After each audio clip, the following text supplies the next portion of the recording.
Iya, berbicara mati, kalau kita kaitkan dengan Al-Quran, kesimpulan pertama yang kita ambil, tidak ada kata selesai berbicara tentang kematian. Karena sumbernya adalah Al-Quran. Al-Quran itu isi dan kandungannya tidak terbatas, tidak akan terjangkau oleh siapapun juga. Maka Allah berikan gambaran itu melalui ayat 109 surah Al-Kahfi, yang setiap malam Jumat kita baca, hari Jumat kita baca, Qul law kanal bahru midadan li kalimati rabbi lanafidal bahru qabla an tanfada kalimatu rabbi walau ji'na bimithlihi madada. Ayat ini ditafsirkan oleh ayat 27 surah Luqman. Walau annama fil ardi min syajaratin aqlamun wal bahru yamudduhu min ba'dihi sab'atu abhurim ma nafidat kalimatullah innallaha azizun hakim. Jadi Rasulullah diperintahkan untuk menjelaskan isi dan kandungan Al-Quran yang maha luas itu. Katakan ya Muhammad, sekiranya laut yang terbentang di atas muka bumi ini, yang ada di semua benua bumi ini, airnya diganti tinta untuk menulis. Penanya adalah ranting-ranting pepohonan yang ada di dunia, di bumi ini. Bukan di Surabaya, Surabaya aja bingung kita. Di bumi ini untuk menulis kalimatullah, firman Allah, maka dipastikan lana fidal bahru, air laut tadi yang menjadi tinta untuk menulis akan kering, habis, sementara yang ditulis belum selesai dan tidak akan selesai. Walau ji'na bimithlihi madada, walaupun kami datangkan lagi setelah kering, kami ciptakan seperti semula, digunakan lagi, kering lagi, diciptakan lagi, seperti itu. Dia akan terus begitu. Maka tidak ada kata selesai menafsirkan Al-Quranul Karim sampai selesai semua para mufassir-mufassir itu.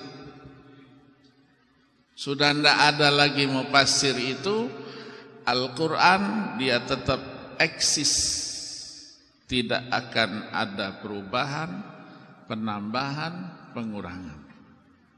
Itulah gambaran Al-Quran.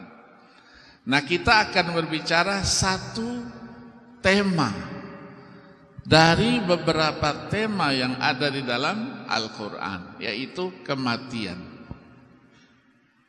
Kematian di dalam Al-Quran itu disebut dengan beberapa istilah. Kadang-kadang digunakan al-maut, lawannya al-hayat. Maut dengan hayat saja itu lebih dari 300 ayatnya. Karena berbicara maut itu 145 kali, hayat juga 145 kali. Ditambah dengan namanya wafat, ada lagi namanya ajal, wafat, ajal, dan satu lagi namanya imsak. Imsak menahan. Ya, menahan. Nanti ada ayatnya dalam surah Az-Zumar ayat 42 itu. Dikatakan orang itu wafat karena dia sudah selesai, sempurna.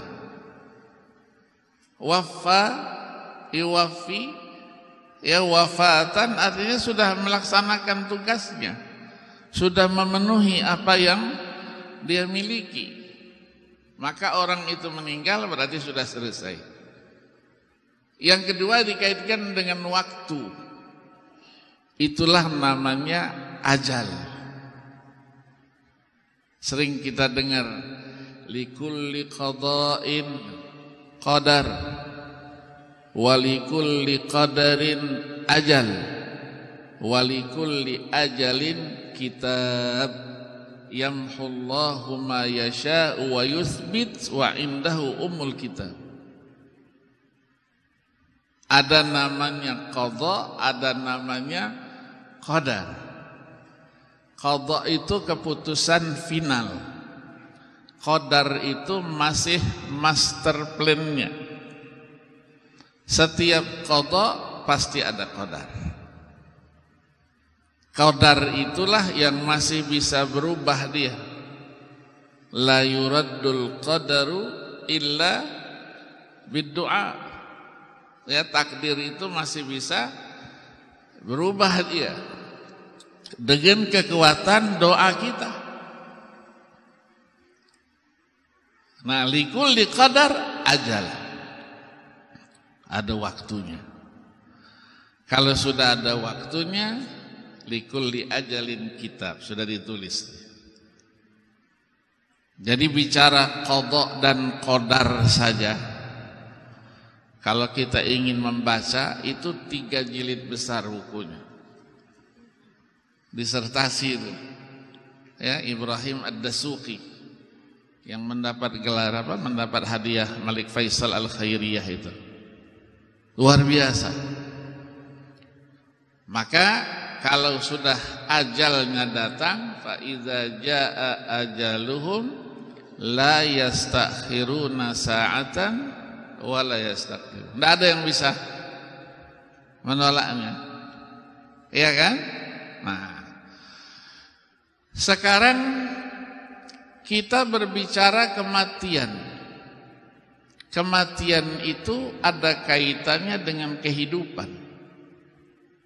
Tadi dikatakan Allah berikan kepada kita 5 kali kehidupan. Pertama, kehidupan kita di alam arwah. Yang kedua, kehidupan kita di alam janin, tadi disebutkan. Yang ketiga, di alam dunia. Yang keempat, alam barzakh. Yang kelima nanti, kehidupan akhirat. Kehidupan akhirat itu lagi disebut dengan kehidupan yang hakiki dan abadi. Karena sudah hidup di sana tidak ada lagi mati. Maka Allah isyaratkan dalam surah Al-Ankabut, ya, Al-Ankabut, wa inna daral akhirata lahiyal hayawan. Sesungguhnya kehidupan akhirat itu adalah kehidupan yang kekal dan abadi, karena tidak ada kematian lagi setelah itu. Maka kehidupan kita di akhirat itu adalah kehidupan yang sifatnya adalah menikmati kebahagiaan atau kesengsaraan. Tidak ada duanya. Kenapa? Karena posisi di sana nanti fariqun fil jannati wa fariqun fis sa'id.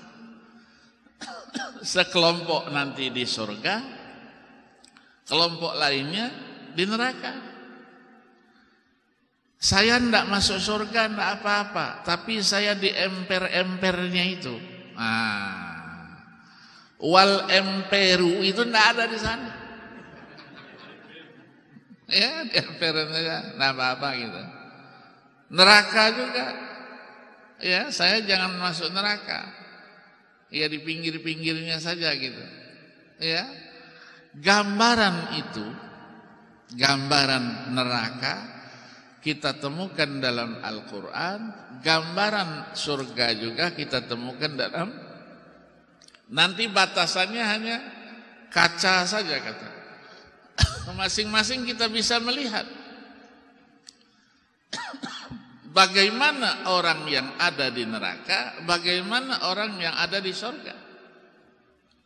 Yang di surga berada dalam kenikmatan, yang di neraka berada dalam kesengsaraan. Iya, di dalam surga, walakum fiha ma tashtahi anfusukum walakum fiha ma tad'un. Yang diinginkan apa? Baru terbayangkan, saya ingin makan apel, saya ingin makan anggur. Baru terbayang, sudah ada di depan kita. Iya. Mau minum apa? Mau minum khamr, ada. Tapi khamrnya itu lazzatil lisyaribin. Ya, la ghaula fiha wala, ya, bukan khamr seperti di sini. Ketika kita nanti, ya, Allahumma ij'alna min ahlil jannah, menikmati itu semua, penghuni neraka melihat itu, mereka minta, tidak usah banyak-banyak, satu tetes air saja. Iya, kalau apelnya tidak usah isinya, bijinya aja, kulitnya aja. Apa jawabnya nanti? Penghuni surga mengatakan, innallaha harramahu ma'alal kafirin. Allah yang mengharamkan. Kami mau ngasih juga, cuman Allah sudah haramkan. Maka di situ adalah artinya kehidupan yang penuh dengan kenikmatan bagi yang di surga. Maka tidak ada kematian. Kiai mengatakan, di surga tidak ada nenek-nenek tua-tua, tidak ada. Engkong-engkong tidak ada. Semuanya muda-muda semua. Nangislah nenek di belakang. Maksudnya umurnya sudah tidak ada lagi yang tua. Umurnya rata-rata semua nanti hanya 33 tahun. Tidak ada lagi yang rambut putih-putih, tidak ada, gagah semuanya. Makan bukan untuk kehidupan, tapi hanya sekedar kelezatan dan kenikmatan. Ada yang tanya, Ustadz kalau begitu tidak ada toilet di sana? Tidak ada toilet. Tidak ada toilet. Kalau di sini kita makan untuk hidup, iya kan? Ketika perlu kita isi lagi. Coba kalau tidak keluar-keluar dia, innalillah semua, iya kan? Perlu ada proses di situ. Ya, watalazzul a'yun. Ya, mata juga penuh dengan kenikmatan. Kematian itu baru ada setelah ada kehidupan. Dia tidak ada kematian kalau tidak ada kehidupan.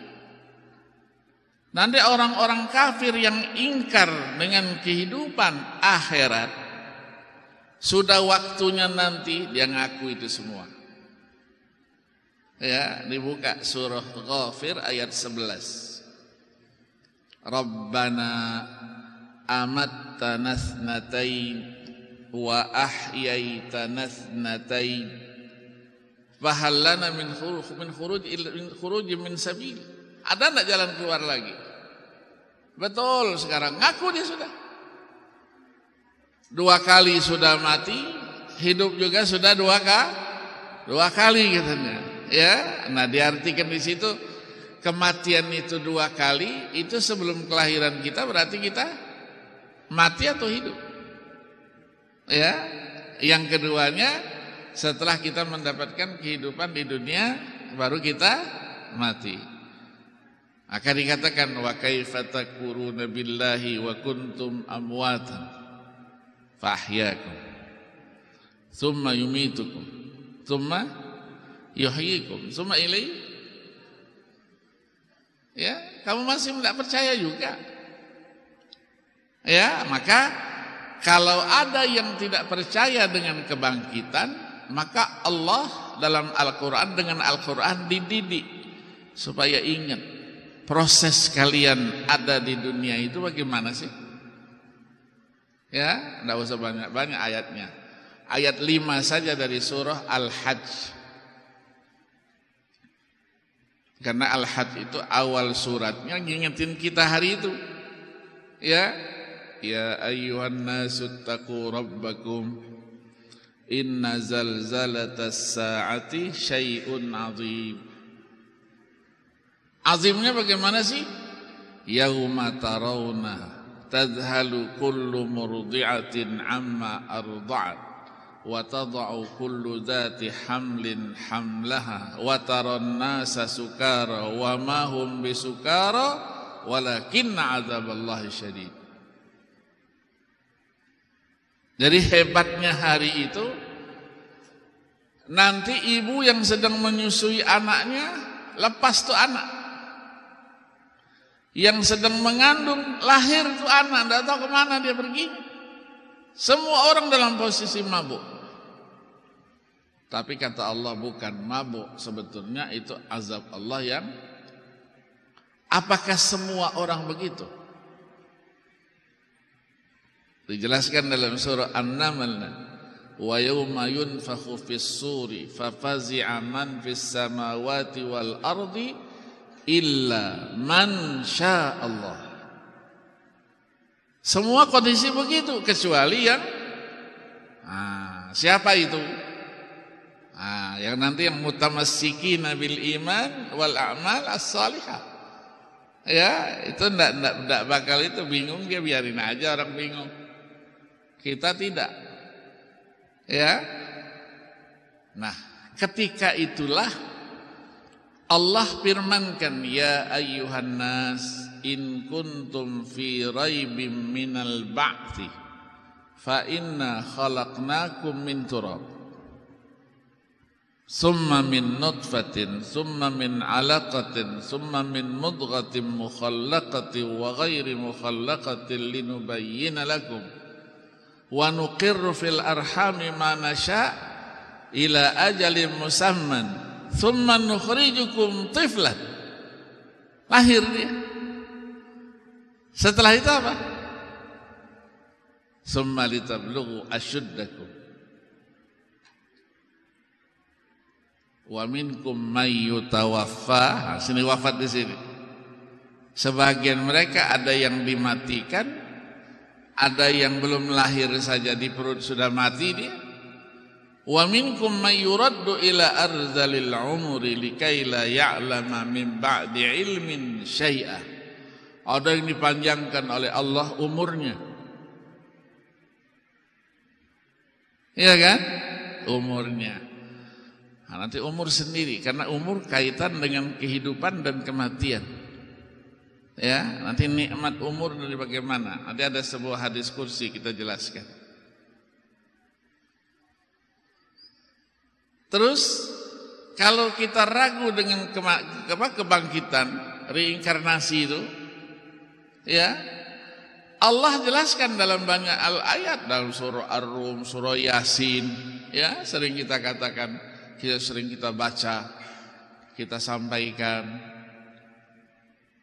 Kebangkitan itu adalah mengembalikan kehidupan yang pernah ada. Kira-kira secara logika, menciptakan kehidupan dengan mengembalikan yang sudah pernah ada, mana yang lebih mudah? Mengembalikan. Ya, maka dalam surah Ar-Rum itu walladzi yabda'ul khalqa tsumma yu'iduhu wa huwa ahwanu 'alaihi. Ahwan artinya ashalu 'alaihi. Ya, karena kehidupan itu kan, akhirat itu kan apa? Fotokopi. Ya, maka ada seorang penulis ketika dia mengomentari akhir ayat dari surah Yasin, awalam yaral insan anna khalaqnahu min nutfatin fa idza huwa khasimun mubin wa daraba lana mathalan wa nasiya khalqa qala man yu'min qul alladhi ansha'a wal marra huwa bikulli khalqin alim alaysa lil khasami. Terus itu sababun nuzulnya apa? Sababun nuzulnya ketika Rasul lewat di pemakaman Baqi, sekitar pemakaman Baqi, ya, Khalaf bin Umayyah, ya, Khalaf bin Umayyah seorang laknatullah alaih itu kan, orang yang benci sama Rasul. Kan ada tulang belulang yang kalau kita di Baqi kan ada kelihatan, ada rambut, ada apa. Dia ambil tulang belulang itu, terus dia kejar Rasulullah, lemparkannya ke mukanya Rasulullah. Terus dia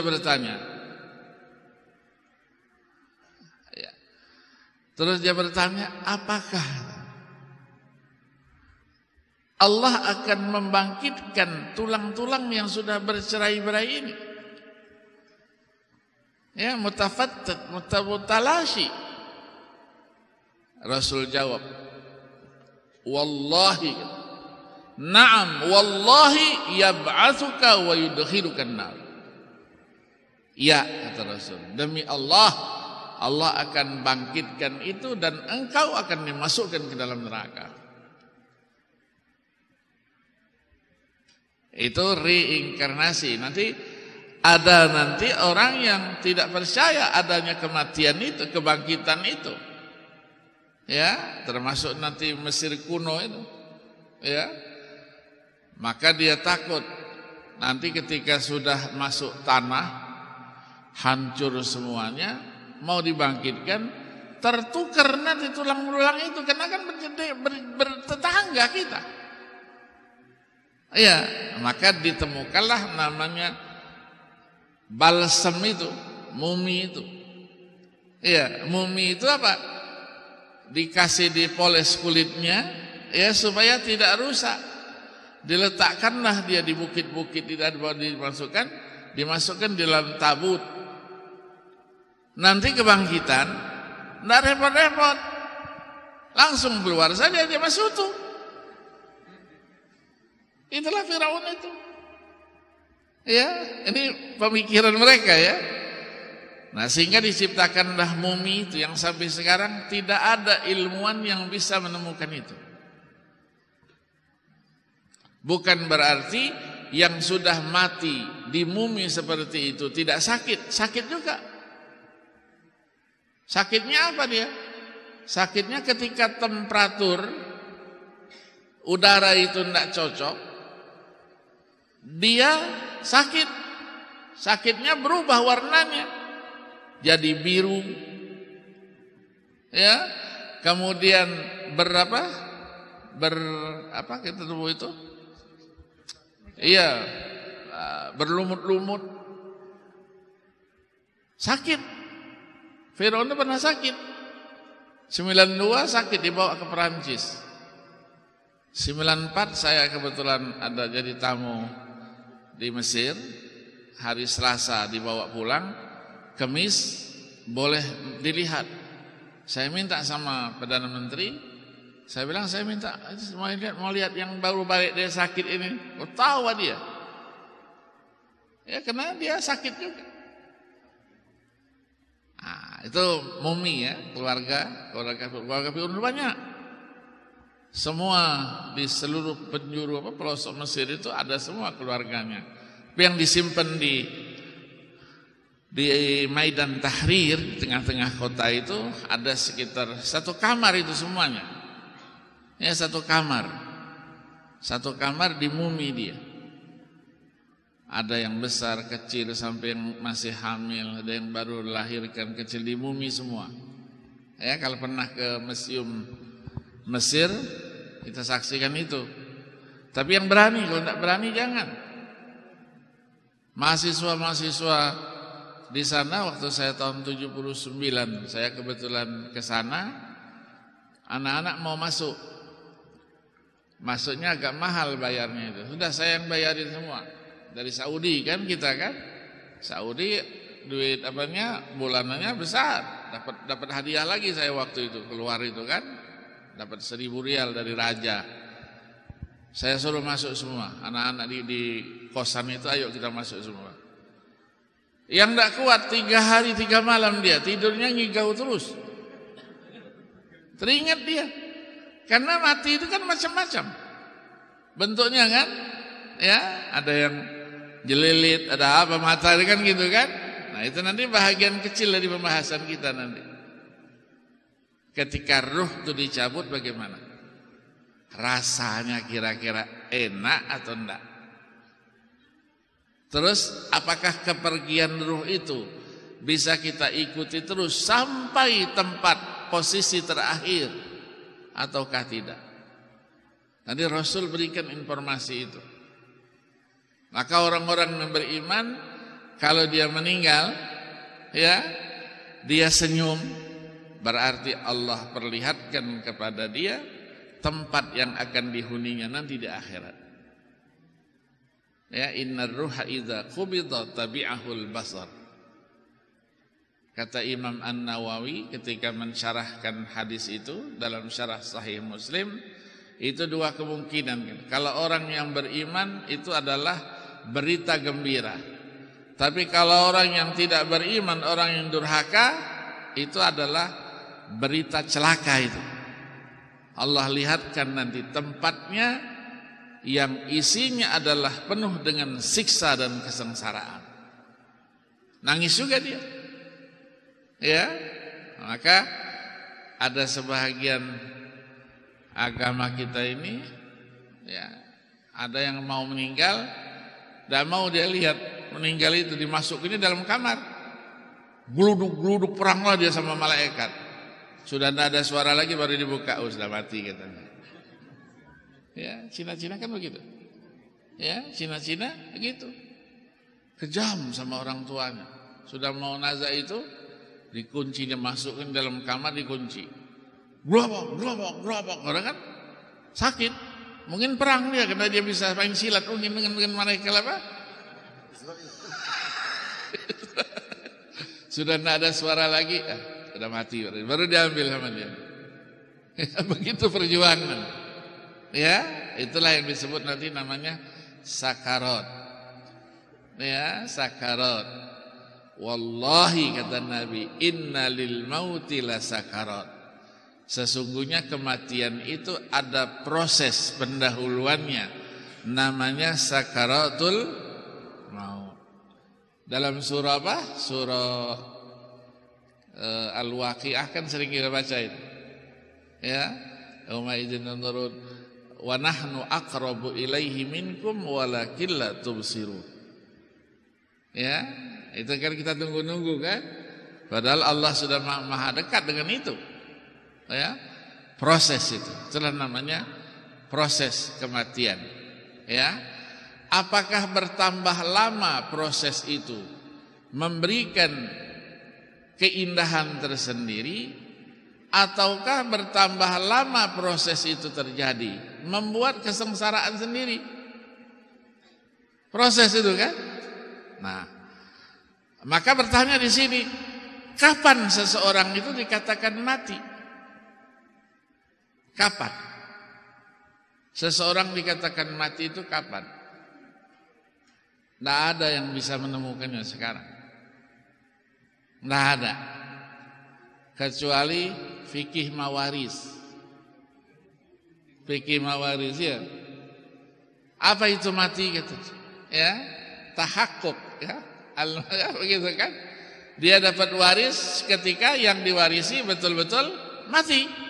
Nah, betul-betul mati itu kapan? Ditafsirkanlah mufaraqatul arwah lil ajsad. Ketika ruh pisah dari jasadnya. Ya kan? Tapi ayatnya tadi itu tidak berbicara begitu. Ndak kullu jasadin za'iqul maut. Ndak. Kullu nafsin Kenapa Allah tidak berfirman kullu ruhin dha'iqatul maut? Kenapa? Proses kejadian. Maka sebelum Allah jadikan semua itu, Allah berikan kepada manusia ada namanya hayat, kehidupan. Iya kan?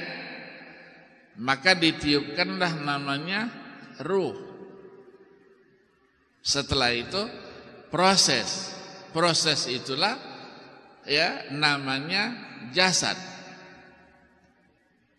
Nah, gabungan dari tiga itu, itulah yang disebut dengan nafs.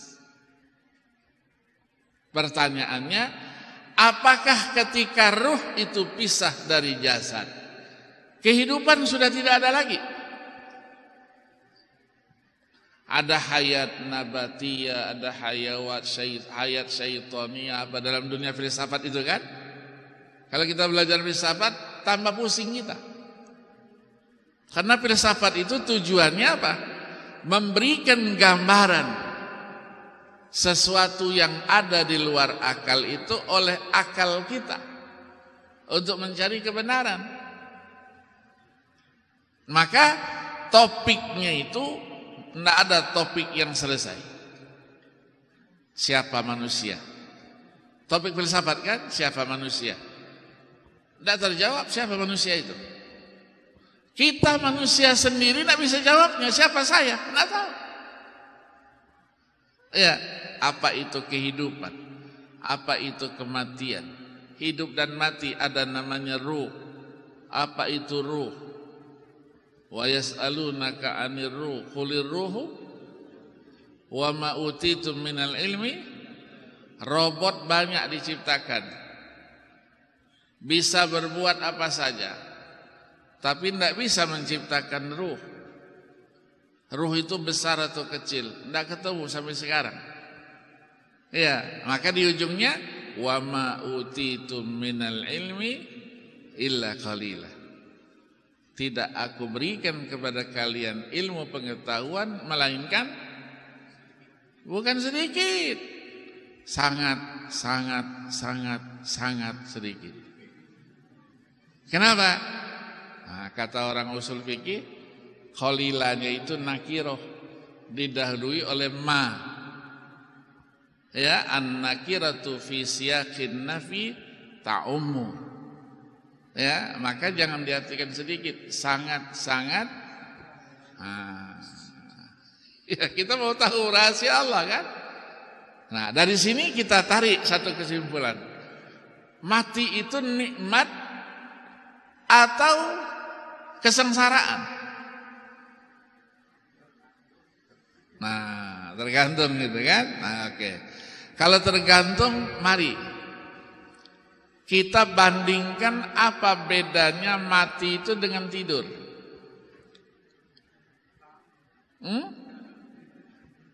Sama. Iya, oke. Kita buka ayat 42 surah Az-Zumar. Allah ceritakan itu. Allahu yatawaffal anfusa hina mautiha wallati lam tamut fi manamiha fayumsikul lati qadha 'alaiha al-maut wa yursilul ukhra ila ajalin musamma inna fi dzalika laayatil liqaumin yatafakkarun. Allah yang mematikan nyawa. Anfus tadi kan kullu nafsin dha'iqatul. Ketika Allah ingin matikan itu, ketika Allah ingin tahan ruh itu, di sini imsak tadi itu, wallati lam tamut fi manamiha, yang tidak, itulah orang yang sedang tidur. Kalau Allah tentukan kematian, fayumsikul lati qadha 'alaihal maut, Allah tahan ruh yang sudah ditetapkan bahwa dia mati. Tapi yang tidak tadi, wa yursilul ukhra, Allah kirimkan ruh yang lainnya ila ajalin musamma, sampai batas waktu tertentu idza jaa ajaluhum tadi. Inna fi dzalika laayatil liqaumin yatafakkarun. Dari sini kita simpulkan beda antara mati dengan tidur itu kalau anak-anak muda sekarang beti itu beda-beda tipis saja. Iya kan? Orang yang mati itu adalah posisi orang yang tidur yang tidak bangun lagi. Mati. Ya kan? Orang yang tidur adalah orang yang mati juga. Tapi bisa bangun lagi. Kan gitu kan? Iya. Karena orang tua kita sering saya kasih tahu. Kita kecil-kecil dulu. Kalau ada saudaramu, temanmu yang sedang tertidur, jangan diganggu itu. Maksudnya apa? Jangan dicoreng-corengin. Kasih areng, kasih apa dulu. Nakal kita kecil-kecil kan? Iya. Nanti ruhnya mau pulang dia bingung. Iya, tempat dia, rumah dia atau bukan. Ya. Kita dulu ya aja gitu kan.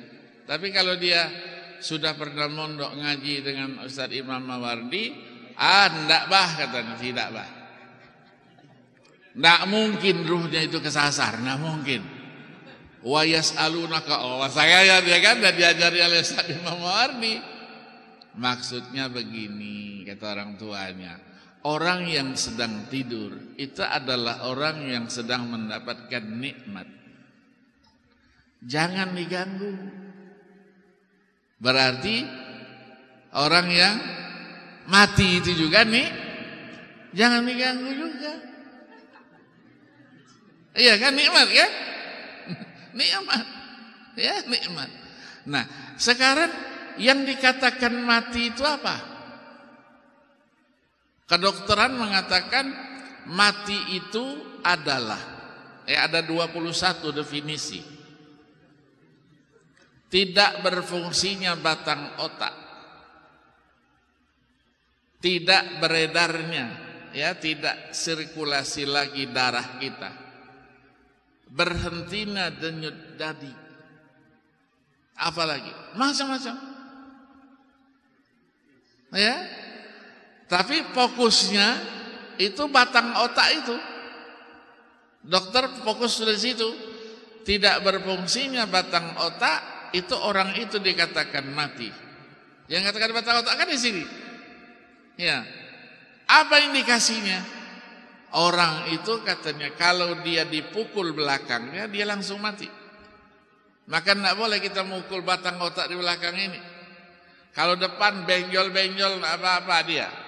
Tapi belakang jangan. Langsung tidak bangun lagi dia. Nah tidak bangun lagi ini berapa lama? Dikatakan mati itu. Berapa lama dia? IDI, Ikatan Dokter Indonesia, pernah dalam satu kongresnya itu memutuskan bahwa mati itu tidak berfungsi batang otak selama 20 jam. Waktu zamannya Pak Kartono Muhammad tahun 95. Saya beberapa anggota ini saya bantah, tidak saya bilang.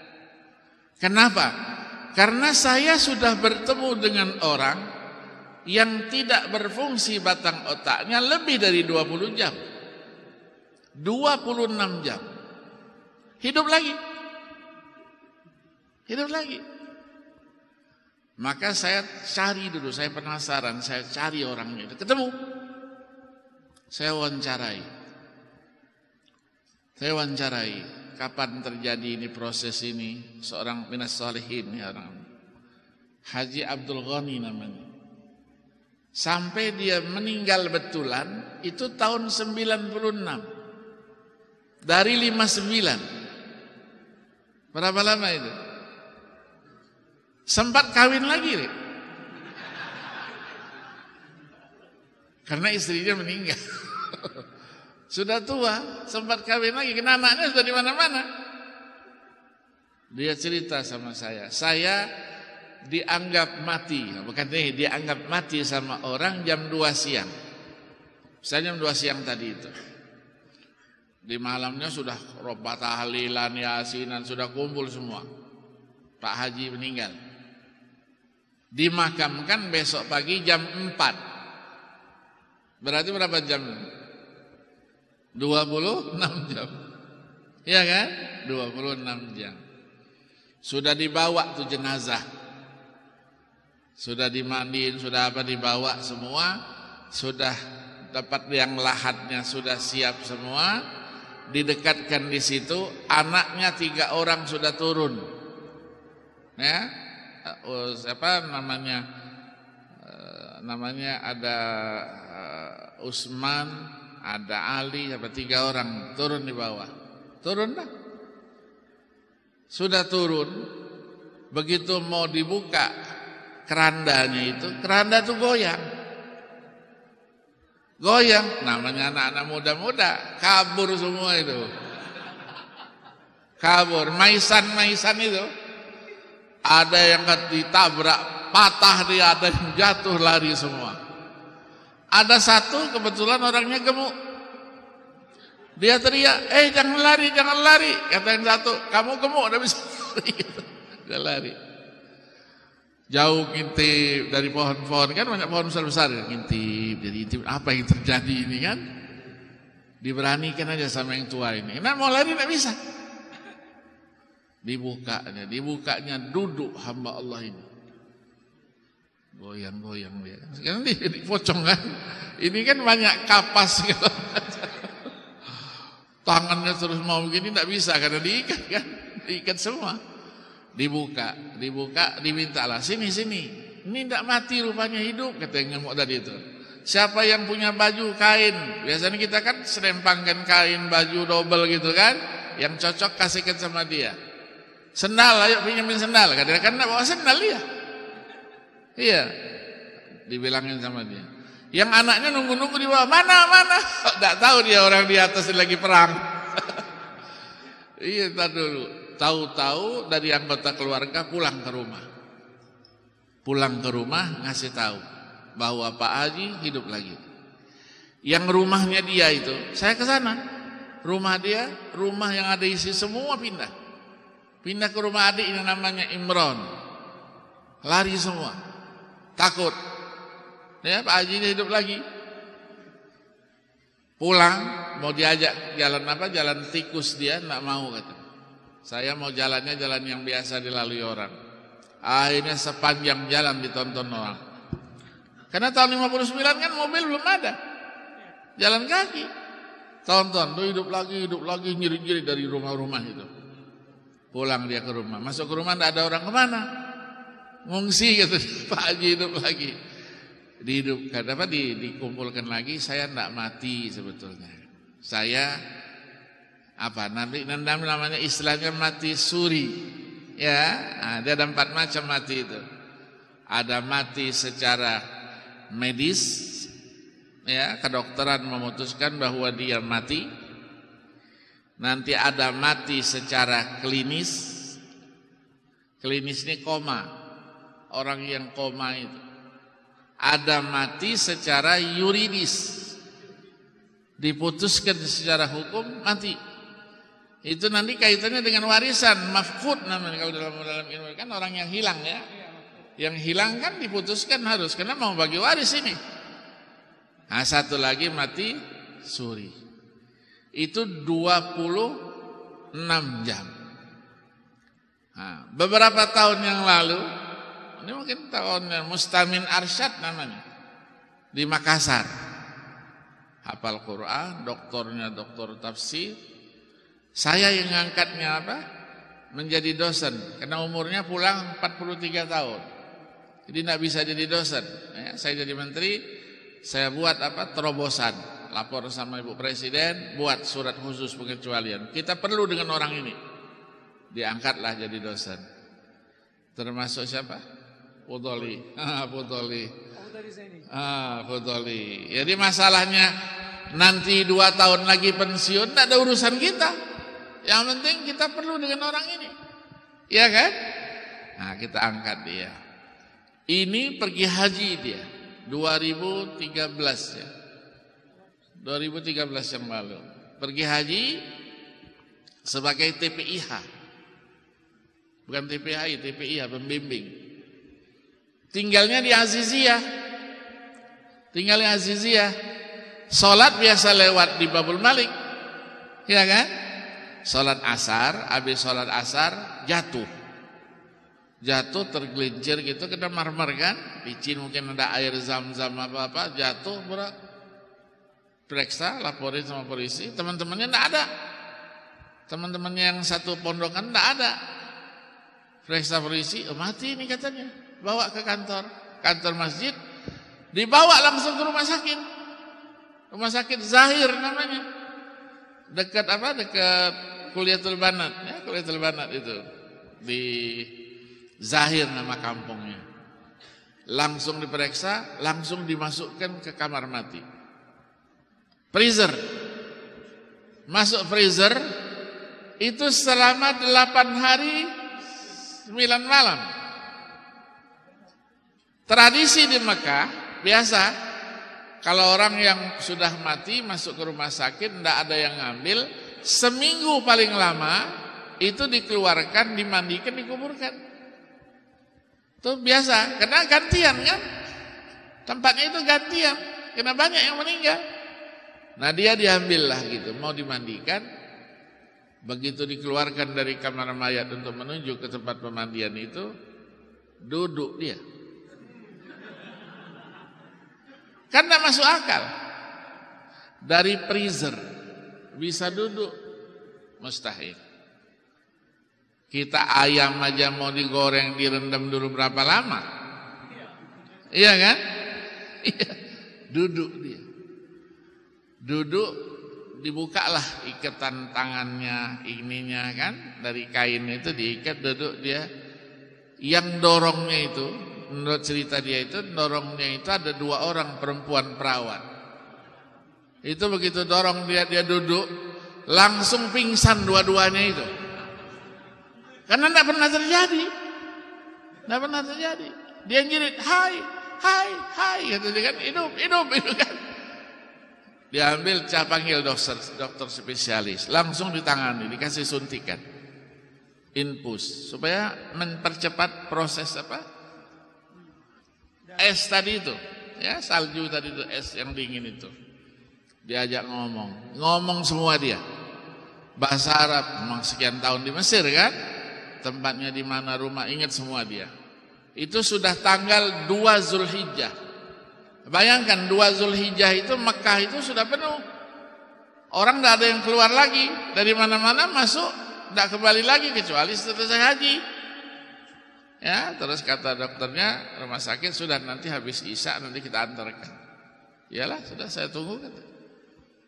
Orang sholat Isya, dia dibawa dari belakang. Zahir, ya Syawari, Syara'i, terus lewat Mu'aisim, masuk ke dalam situ. Dia di Aziziyah. Diantar, orang masih sholat, belum selesai sholat, kena mobil ambulan kan cepat lewatnya kan, jalannya cepat. Sudah kata dia sama petugas, sudah tinggalkan, ini rumah saya. Duduknya ada di depan itu. Orang pulang, bayangkan orang pulang Isya, kan mau masuk rumah nih. Dilihatnya Pak Mustamin, kabur semua, nggak ada yang mau masuk. Pak Mustamin hidup lagi, jerit-jerit. Akhirnya petugas datang. Ada apa ini kok ribut-ribut? Ini meninggal mati karena seminggu yang lalu kami sudah yasin kan. Enggak Pak, saya enggak mati kan. Mereka aja ngira saya mati. Saya enggak mati kan. Sudah damai, naik ke atas. Di ruangan pertemuan dia ceritakan apa yang terjadi buat dia itu. Itu namanya mati suri. Rahasianya Allah, wallahu a'lam. Ya. Selama mati suri itu berapa lama? Dia sudah berkawanan dengan tadi itu. Hamba-hamba Allah yang di luar itu. Ya, yang aneh-aneh sudah. ngomongnya juga sudah aneh-aneh, ya, sudah mati, kebetulan hidup lagi. Sampai dia pulang itu, saya ke sana, saya nguji, ada nguji mahasiswa kita di sana di Ujung Pandang. Istrinya bilang sama saya, Rob, nanti kalau bapak minta macam-macam, iyain aja. Kalau enggak saya yang dimarahin tuh, katanya. Akhirnya apa? Akhirnya dia bilang sama saya, Bapak, nanti kita jam 12:30. 12:30 kapan? Besok? Enggak, malam ini. Habis ujian, saya mau meresmikan perpustakaan saya di rumah. Lah besok saja, saya masih 2 hari. Enggak, malam ini. Undangan sudah disebar. Saya tanya, yang diundangnya siapa? Undangan khusus. Akhirnya saya ikutin sajalah. Makan-makan kita jam 10, 11 nunggu lama gitu. Akhirnya sampai jam 12 kita ke rumah dia. Mana? Tamunya mana, Ustaz? Oh ini, mau tamu banyak, sudah penuh, sudah datang semua. Bentar lagi kita mulai acara. Jadi mursyid Thariqah Syadziliyah kan terakhir dia. Ya, agak adalah sesuatulah dia gitu. Nah, kondisi seperti ini ya di Jakarta, saya juga bertemu dengan Profesor Dr. Irman Syah namanya dari UI itu. Setiap hari dia mengalami berapa orang yang sudah dimasukkan ke dalam apa? Ke dalam kamar mayat, keluar lagi dia jalan. Berarti dia belum mati. Ini rahasianya Allah. Nah, sekarang yang dikatakan mati menurut pandangan manusia itu apa? Dan kenapa orang takut mati? Mati itu, ya kan, dikatakan mati itu adalah satu proses setelah dia mendapatkan kehidupan. Untuk mendapatkan kehidupan yang hakiki dan lebih menjanjikan. Aku, kata para filsuf ini, aku katanya baru mendapatkan kebahagiaan hidup setelah aku merasakan kematian. Ini para filsuf kan, filsuf ini kan suka mikir-mikir yang ndak-ndak itu. Ya, suka memikirkan yang tidak perlu dipikirkan. Maka pada satu saat para filsuf itu menjadi orang yang selalu dipikirkan. Iya kan? Nah, sekarang kita ambil contoh tokoh namanya Raghib Al-Asfahani.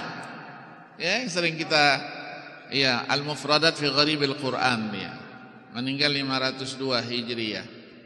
Ketika dia menceritakan al-maut, al-haya, dia katakan yang disebut dengan kematian itu tidak bisa dikatakan dia sebagai kepunahan. Tidak bisa dikatakan kepunahan. Kalau kepunahan berarti dia habis. Tapi kematian itu adalah awal dari kehidupan menuju kehidupan baru yang Allah berikan kepada dia. Nah, berapa lama kehidupan setelah dia mendapatkan kematian itu untuk menuju kehidupan yang sebenarnya? Itulah namanya alam akhirat itu. Ya, ada yang menggambarkannya itu bagaikan telur gitu. Telur, ya, yang di dalamnya ada anak ayam yang sudah harus keluar. Kalau dia di dalam saja tidak keluar, tidak bisa berbuat apa-apa dia. Ya, nah manusia seperti itu. Dia harus netes dulu telur itu, terus lagi berkembang, berevolusi dia. Itulah kehidupan yang akan Nah, berapa lama kehidupan itu? Wallahu a'lam. Kalau kita ambil ilustrasinya Maurice Bissell yang menulis Al-Quran, manusia dalam Injil, Bible dan Al-Quran, ya gitu kan. Ini biolog dia, ahli biologi dari Perancis. Tapi Islam tahun 93. Tahun 93 masuk Islam dia. Setelah dia mendapatkan hadiah, katanya satu keterjemah bahasa Inggris Al-Quran, The Glorious of the Meaning Al-Quran, yang Muhammad Yusuf Ali itu. Ya, soal itu. Nah, dikasih itu dia baca-baca. Ternyata dia bilang 16 tahun saya melakukan penelitian, isyarat ilmiahnya ada semua dalam kitab ini. Maka dia yakin kitab ini bukan manusia yang buat. Akhirnya 93 dia Islam, 96 kita undang ke sini, Jakarta, ke Bandung. Ada seminar tentang kemukjizatan Al-Quran dan As-Sunnah. Al-Quran dan Ibtek, As-Sunnah dan Ibtek dulu itu. Kita minta bicara dia. Saya waktu itu panitia dari UIN, IAIN Syarif Hidayatullah, Pak Habibie. Dia bicara satu ayat kecil aja, satu ayat 7 surah Ar-Ra'd. Wa ma taghidul arham. Apa yang ada di dalam rahim. Dia ceritakan 3 jam dalam bahasa Inggris, bahasa Perancis, dilanjutkan oleh Profesor Dr. Muhammad Ali Albar dari Arab Saudi, 3 jam juga. Jadi session satu hari itu hanya 2 orang ini aja. Ya, dia mau buat ilustrasi. Katanya kalau saya ilustrasikan bumi ini, ya, sudah berumurnya bumi ini 20 miliar tahun. 15 miliar tahun sudah berlalu. Tinggal 5 miliar tahun lagi. Kalau ada seseorang yang meninggal hari ini kita makamkan, berarti 2 kemungkinan. Kalau dia orang baik, 5 miliar tahun sebagai pendahuluan kebahagiaan dan kenikmatan sebelum dia merasakan kebahagiaan dan kenikmatan yang hakiki dan abadi. Tapi kalau hari ini yang kita makamkan itu orang yang tidak baik, berarti dia 5 miliar tahun dia merasakan pendahuluan kesengsaraan sebelum merasakan kesengsaraan yang hakiki dan abadi. Ya, pendahuluan. Nanti apakah alam barzakh itu ada siksanya, ya alam kubur ada siksanya atau tidak? Itulah yang menjadikan kita ketika kita berbicara kematian, kita harus siap-siap. Ya kan? Iya. Berarti tadi itu awal daripada kehidupan, dan kehidupan yang di depan kita ini adalah kehidupan yang lebih panjang daripada kehidupan yang pernah kita alami. Berapa lama kita hidup? 60 tahun, 70 tahun, 80 tahun. Iya, umur itu kan? Umur. Jadi di mana nanti dihitung? Sebuah hadis kursi, Rasul pernah bersabda menceritakan hadis kursi itu, Allah berfirman, "Idza balagha 'abdi 40 sana." Kalau umur hambaku yang beriman ini sampai 40 tahun, Allah firmankan, afaituhu anil balaya ats-tsalats. Aku akan maafkan dia, bebaskan dia dari 3 bencana besar. Apa itu? Apa itu? Al-juzam wal baras wal junun. Jadi penyakit gila, kusta dan sopak. 40 tahun, 40 tahun, 50 tahun. Wa idza balagha 'abdi 50 sana hasabtuhu hisaban yasira. Kalau umurnya 50 60, Allah katakan aku akan perhitungkan dia dengan perhitungan yang mudah. Artinya penyidikannya tidak terlalu apalah. Kalau 50 60. Tapi jangan sekarang lah, nanti aja. Iya. Wa idza balagha 'abdi 60 sana, Allah firmankan, habbabtuhu al-inabah. Aku tanamkan kepada dia cinta untuk kembali kepada Allah. 60-70. Ya, 60-70. Ini banting setir.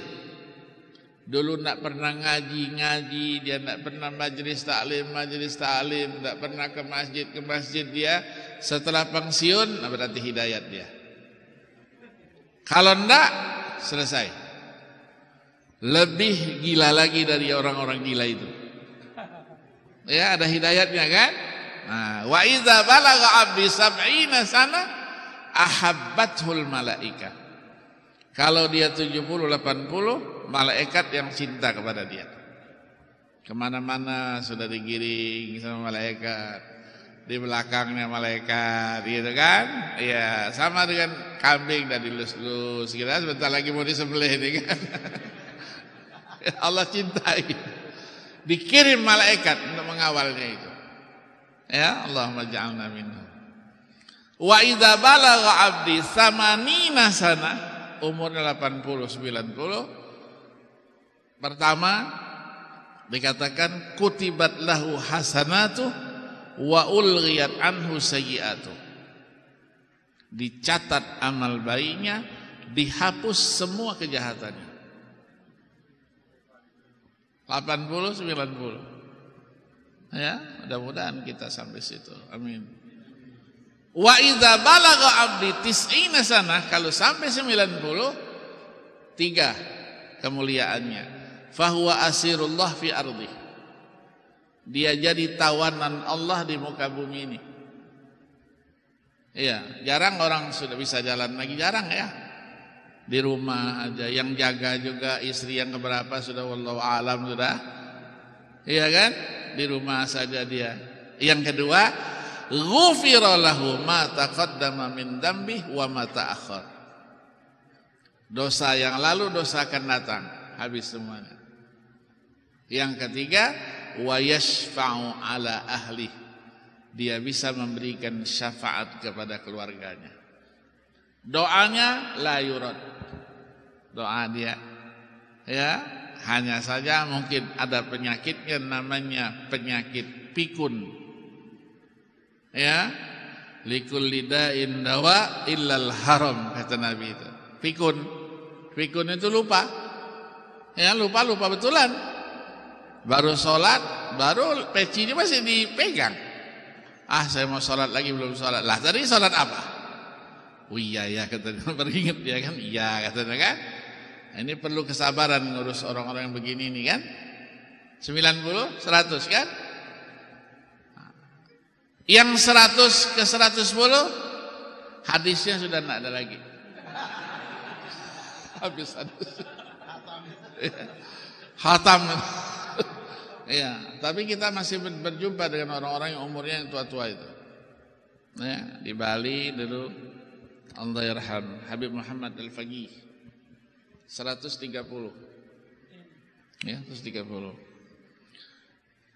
Di Jakarta ada 2. Saya temu Habib Umar bin Muhammad bin Hud Al-Attas yang di Cipayung. Itu 107. Terus di Pandeglang ada Kiai Dimyati 107. Terus satu lagi engkongnya Zarkasinur. Ya, Zarkasinur Menteri Koperasi dulu, ingat ya, P3 itu. Kan tetangga saya itu. Umurnya 128. Istrinya 117. Umurnya. Bukan orangnya, ibu-ibu sudah ngeres saja ibu. Istrinya 117 tuh kan 117 banyaknya umur istrinya itu. Ya, jadi anaknya, cucunya, cicitnya itu 600. Jadi kalau ada acara di Ciputat itu enggak perlu ngundang orang lah. Tapi hebat, diakui hebat. Namanya Haji Daiman. Namanya saja Daiman. Iya, iya. Mungkin kita perlu cari rahasianya kan, apa rahasia orang panjang umur. Saya keliling kemana, dari Aceh sampai ke itu saya keliling. Ada yang umur 91, tapi seperti orang umur 50-60. Apa rahasianya? Dia bilang dia tidak pernah meninggalkan tahajud. Dari sejak remaja sampai tua, tidak pernah meninggalkan tahajud. Ini rahasia tahajud. Haji Daiman juga begitu. Tidak pernah meninggalkan tahajud dia. Jadi dia kalau sudah 3:30 dia buka masjidnya, ada Masjid Ar-Riyadh itu di gang itu. Dia yang buka, dia setel kaset ngaji. Kalau muazin tidak datang dia azan sendiri. Ya, walaupun tua-tua itu. Ya, masih apa? Yang kedua, cinta ilmu. Cinta ilmu dan ulama. Jadi setiap minggu, setiap ini ada majelis taklim dia hadiri. Minta antar sama cucu juga cicitnya anterin saya ke sana. Kadang-kadang lupa juga. Ya hari Rabu pengajian orang hari Minggu minta anterin sekarang. Mana kuitang? Kong, hari ini hari Rabu, Kong bukan hari Minggu. Iya ya, Rabu ya. Kemarin sudah ke sana kita ya katanya. Ha, bahasa Jakarta tuh kan? Iya. Tapi masih tetap. Jadi kalau Nabi katakan man arada ayyub satalahu fi rizqi wa yunsa'alahu fi athari falyasil rahimah, betul. Suka silaturahim. Tua-tua itu dari rumah datang dia, ngetok rumah saya, ya walaupun saya muda, ya dianggapnya sebagai guru dia, kiai dia. Ketok rotok, pasti dia itu. Keluar dia, pakai kain ya, pakai peci putih, nangkong, saya datang. Saya cium di tangannya, saya suruh masuk. Kau masuk, mau minum kopi dulu, teh dulu. Cukup. Yang penting Ustadz sehat. Kong sehat, sehat. Mau gini dia kan, sehat katanya kan. Pulang. Kalau pulang itu kan seharusnya ke kanan rumah dia. Diintipin sama cucunya belakangnya tumput dan kan. Nggak pulang ke rumah lagi ke kanan, dia ke kiri. Ke kiri kemana Kong? Mau kemana? Ke supermarket Kong? Iya ya, ke sana ya pulang ya. Itu pikun, namanya pikun, ya. Nah terakhir yang umurnya segitu itu 107, 108 itu di Jeddah, namanya Habib Abdul Qadir bin Ahmad bin Abdurrahman As-Segar, ya, pernah ketemu ya? Itu 107, 108, iya, kutub dia. Jadi apanya makom wilayahnya itu sudah kutub. Kutub itu bosnya wali sedunia ini. Iya, wali sedunia. Di saya dulu waktu saya masih sekolah dulu masih muda dia, ya. Dia kalau ceramah, sudah duduk di kursi dia biasanya. Tapi masih ingat.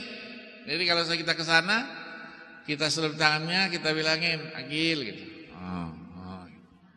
Tapi sudah umurnya sampai 108, 109 lah umurnya. Meninggal 10 April 2010. Ya, waktu Lion pertama kali beroperasi untuk umroh. Saya termasuk korban Lion. Saya mau ikut apa? Memakamkan. Ya, ikut memakamkan. Ternyata masih menunggu penumpang lagi yang visanya masih di kedutaan Saudi. Akhirnya saya baru nyampe ke sana itu jam 11 malam. Dia dimakamkan habis maghrib. Habis maghrib dari Jeddah itu dibawa ke Mekah, dimakamkan di Ma'lah. Waliyun min auliya illah. Ya, nah pertanyaannya, kenapa kita takut mati? Kenapa? Kira-kira apa faktornya? Iya, ada beberapa faktor kan? Pertama, yang sudah pernah mati tidak pernah kembali. Tidak ada yang sudah mati kembali ngasih tahu. Tidak pernah. Karena itu hak prerogatifnya Allah Subhanahu. Itulah cerita ayat 169 surah Ali Imran. Wala tahsabanna alladhina qutilu fi sabilillahi amwata bal ahya'un 'inda rabbihim yurzaqun farihina bima atahumullahu min fadli dan seterusnya. Itu cerita sahabat Jabir bin Abdullah Al-Ansari. Ayahnya namanya Abdullah Al-Ansari, gugur dalam peperangan, syahid. Tapi anaknya sahabat Jabir radhiyallahu anhu ini masih sedih saja. Di pojok nangis, sana nangis. Ya, akhirnya disapa oleh Rasulullah, Tanya ya Rasulullah, ma bika ya Jabir, apa yang terjadi pada dirimu? Rupanya dia pikir, mata abi wa alaihi dainun. Ayahku gugur, tapi punya utang banyak dia. Aku yang harus lunasi semuanya. Oh itu, kata Nabi. Nah, sekarang maukah aku ceritakan kepadamu di mana ayahmu sekarang? Mau? Nah, ayahmu sekarang sudah di sorga sana. Bagaikan burung yang berwarna hijau, terbang ke sana, terbang ke sini, melambangkan kegembiraannya. Semua yang diminta dikasih oleh Allah. Lah kenapa nak minta hidup lagi? Nah, kata Rasulullah, hanya itu yang tidak diberikan oleh Allah. Dia minta kepada Allah, kembalikan aku ke dunia supaya aku berjihad lagi, perang lagi. Iya, kata Allah, kan mati itu sakit. Nah, sakit dia tapi nikmat, kata. Ya, nah, itu yang tidak diberikan oleh Allah. Ketika ditanya kenapa begitu, biar aku kasih tahu sama saudara-saudara ke dunia bahwa mati itu nikmat, walaupun sakit dia nikmat. Kata Allah, biar saja. Kalau itu yang kau mintakan, biar aku saja yang menyampaikan kepada saudara-saudaramu di dunia ini. Turunlah ayat wala tahsabanna alladziina qutilu fi sabilillahi amwat. Yang kedua, apa? Kenapa orang yang hidup ini takut dia mati? Karena dia takut ketika di dunia dia rasakan sudah nikmat begini, di sana sendirian dia. Sendirian. Kan enggak boleh sendirian. Kita rame-rame di sini. Ada kesulitan sedikit-sedikit, bisa bantu sana. Minta bantu sama siapa? Ngetuk rumah sebelah itu. Sama-sama mati. Sama-sama juga. Takut. Iya kan? Yang ketiga katanya takutnya itu karena apa? Di dunia ini dia sudah kumpulkan kayaannya, mobilnya, rumahnya. Takut dia kalau saya tinggalkan ini, siapa yang mau mengambil semua ini? Takut dia, lebih baik saya tidak mati. Termasuk istrinya. Istrinya cantik gitu kan. Kalau saya mati, lah siapa yang mengawini istri saya ini? Takut dia. Atau yang keempat, memang dia tidak mengerti tentang hidup dan mati. Hidup itu apa dia tidak tahu, mati itu apa tidak tahu. Hidup itu untuk kita persiapan menuju kematian, ya kan? Maka perjalanannya panjang, lebih panjang. Nah, perjalanan panjang perlu apa? Perlu bekal. Ya? Maka Sayyidina Abu Bakar As-Siddiq radhiyallahu an, dia pernah berkata, "Man dakhalal qabra bila zadin faka'annama raqibal bahra bila safinatin." Siapa yang masuk kubur tidak punya bekal, sama dengan orang ingin menyeberang laut yang penuh dengan gelombang, tapi dia tidak punya perahu, tidak punya sampan. Ya, tidak punya sampan. Nah, kita lanjutkan pesan agama itu untuk kehidupan sesudah mati itu apa? Agama pesan apa? Supaya kita siapkan, ya kan? Berusaha di dunia ini untuk kita bekerja keras, bukan untuk bersenang-senang, bekerja keras untuk kita ambil nanti hasil karya kita di akhirat. Apa yang bisa kita lakukan? Yang kita bawa apa?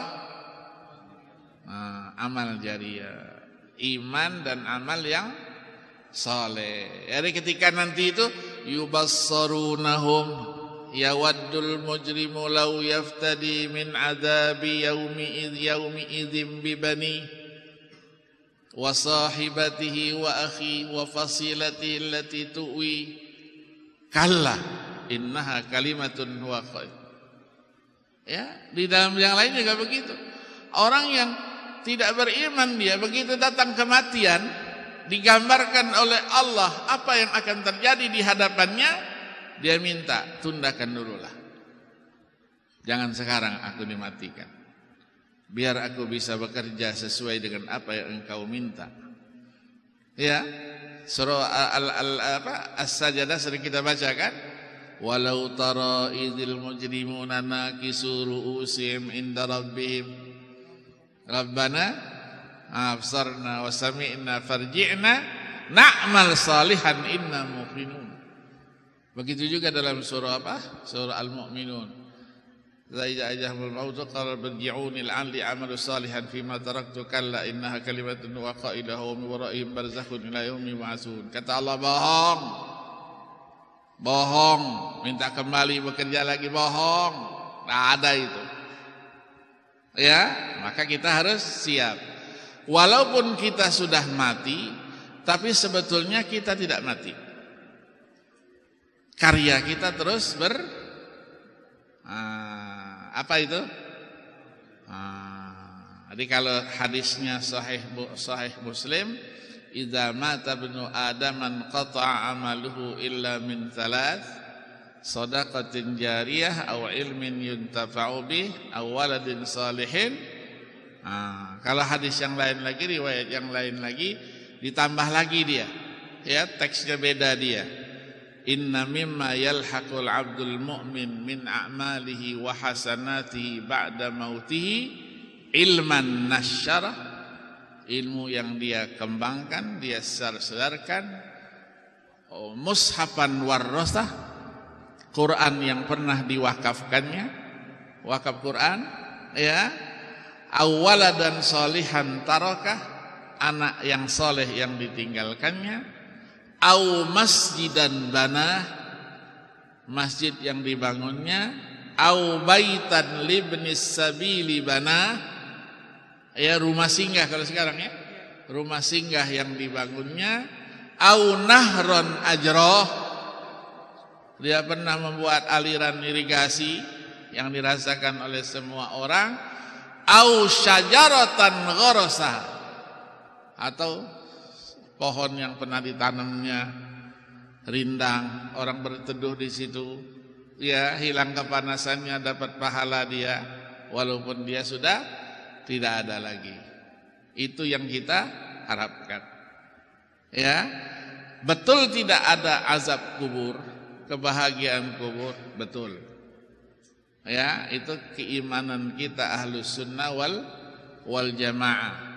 Wa annal mauta haq wa anna adzabal qabri haq wa anna na'imal qabri haq wa annal jannata haq wa anna an-nara haq wa anna su'ala munkarin wa nakirin haq, ya, dan seterusnya. Itu bahagian daripada keimanan kita. Jadi ada azab kubur itu. Saya tahun 86 sebelum saya pulang 1 tahun itu, Allah tunjukkan ada seorang yang durhaka dia kepada orang tuanya di Mekah ini. Ya, di Mekah itu. Jasadnya saja tanah suci tidak mau nerimanya. Dari sholat asar, saya tidak menyaksikan sendiri, tapi teman-teman saya sempat menyaksikan yang dekat di situ. Ketika sholat asar mau dibawa ke dalam, mau disolatkan jenazahnya, dibawa pintu-pintu, seluruh pintu Masjidil Haram tolak semua, dibawa dorong keluar lagi, bawa sana lagi dorong keluar lagi. Akhirnya tidak dibawa ke masjid, dibawalah ke Ma'la. Sampai di Ma'la ditanya, ada saudaranya, ada. Apa ini kesalahan si anak ini? Dia bilang dia durhaka kepada kedua orang tuanya dan belum sempat dia minta maaf kepada kedua orang tua. Ya sudah, kalau gitu kita sholatkan di sini saja, kita makamkan di Ma'la saja. Sepakat dimakamkan di situ saja. Ada keluarga yang turun, kan diselorokkan gitu kan. Baru mau turun, api keluar, api besar, wow gitu, lari dia. Iya, coba yang lain turun lagi, mau turun, ular yang gede. Sudah nunggu, mau makan apa? Yang orang yang durhaka kepada orang tua tadi itu. Pindah coba tempat lain, ini mungkin ada sini tempat lain, sama juga begitu. Akhirnya diputuskan sudah, bawa saja ke Jeddah. Bawa ke Jeddah di Siti Hawa itu. Ya, di Baghdadi di Kementerian Luar Negeri itu. Begitu tuh sama juga, api, air. Di sana tidak pernah hujan. Ya, tidak pernah hujan. Begitu dimasuk, airnya sampai di atas. Ya, pindah tempat lain sama juga begitu. Ada perintah dari sudah masukin aja lah, kata sudah tinggalin situ. Itu contoh azab kabar, ada ular, ada api, ada apa, betul-betul sebagai satu kenyataan. Sudah baru 2 jam ya? Belum ya? Setengah ya, 1 jam setengah baru ya? Ya, masih berapa lagi? Hah? Masih 2 jam? Sambil minum. Minum, ya. Nggak apa-apa, sama-sama kita tak minum. Iya ya, iya. Jadi Allah berikan kepada kita umur, ya, umur itu untuk kita syukuri, betul? Untuk kita syukuri. Syukurinya dengan apa? Tidak menyia-nyiakan kesempatan itu. Karena kesempatan yang sudah ada di tengah-tengah kita tidak akan berulang. Betul? Betul. Orang kadang-kadang nyesal dia kan. Ya, laitas syabab katanya ya'udu yauman katanya kan. Masa muda kada sehari aja kembali, ya Allah, bahagianya luar biasa. Ya, kata penyair yang lain sama. Zahabas syababu fama lahu min audatin wa atal masyibu fa aina minhul mahrabu. Masa muda berlalu, pasti tidak akan kembali. Tapi masa tua pasti akan datang. Tidak ada yang bisa lari. Ada yang bisa lari dari tuanya. Iya, rambutnya disemir. Tahan berapa lama? Iya. Pergi dia make up berapa hari? 3 hari, 4 hari. Iya. Iya. Jalannya miring-miring, dilurusin sedikit, dipermak itu berapa hari tahannya? Iya. Ininya sudah mulai mengkerut sedikit, operasi plastik, tarik. Sininya kencang, begitu apanya terbuka, memles ini. Iya kan? Nggak bisa. Tapi diingatkan oleh penyair itu, lam yansahul malakani hina nasitahu bal asbatahu wa anta lahin tal'abu. 2 malaikat yang namanya Raqib dan Atid tidak pernah lupa. Dia senantiasa mencatat semua kebaikan dan kejahatan. Tapi wa anta lahin tal'abu. Kamu yang lalai. Kamu yang suka main-main. Ketika iqra kitabaka kafa binafsika al-yawma 'alaika, katanya sekarang tidak kitabaka, iqra iPetaka. Sudah iPad sekarang, enggak kitab lagi. Ya, karena sudah bisa kontrol sendiri kan, buka sendiri kan, atau iqra jawwalaka, handphonemu, bukan kitab lagi kan sudah. Ya, ada kekurangan-kekurangan, proteslah di situ. Ya, kafa bi nafsikal yauma 'alaika hasiba. Tidak ada 1 detik pun yang lewat dari pengawasannya Allah Subhanahu wa ta'ala. 1 detik, 1 menit yang lewat dipastikan dia tidak akan kembali seperti itu pula kepada kita. Maka yang harus kita rebut apa kata Syekh Qardawi? Al-fursah, kesempatan. Tinggal kita, mampukah kita menggunakan kesempatan itu dengan sebaik-baiknya, sehingga kita nanti pada saatnya ya dipanggil oleh Allah, kita sudah siap untuk menghadapi semua itu. Pertanyaan terakhir. Kematian. Sering kita kan kematian, jodoh, bala, rezeki, maut ya kan? Itu di tangan Allah. Tidak ada yang tahu. Betul? Betul. Tapi kalau Allah ingin memberitahukan kematian itu kepada hamba-hamba yang dicintainya, adakah pihak lain yang bisa menghalanginya? Enggak, ya kan? Ada saudara kita di rumah misalnya, dia bilang besok mungkin saya terakhirlah kita bertemu. Ya, kata saudara yang lain, kamu sudah gila ya? Kayak gitu kan? Tahu-tahu besok betul-betul meninggal. Kata yang satu, iya semalam dia ngomong memang mau pergi. Cuman kitanya yang tidak mengerti. Itu yang kelas-kelas ringan-ringan adalah. Bagaimana kalau dengan ulama, aulia? Ya, muncul pertanyaan yang kedua, apakah masih ada komunikasi antara kita yang masih hidup dengan yang sudah mati itu? Ada enggak komunikasinya?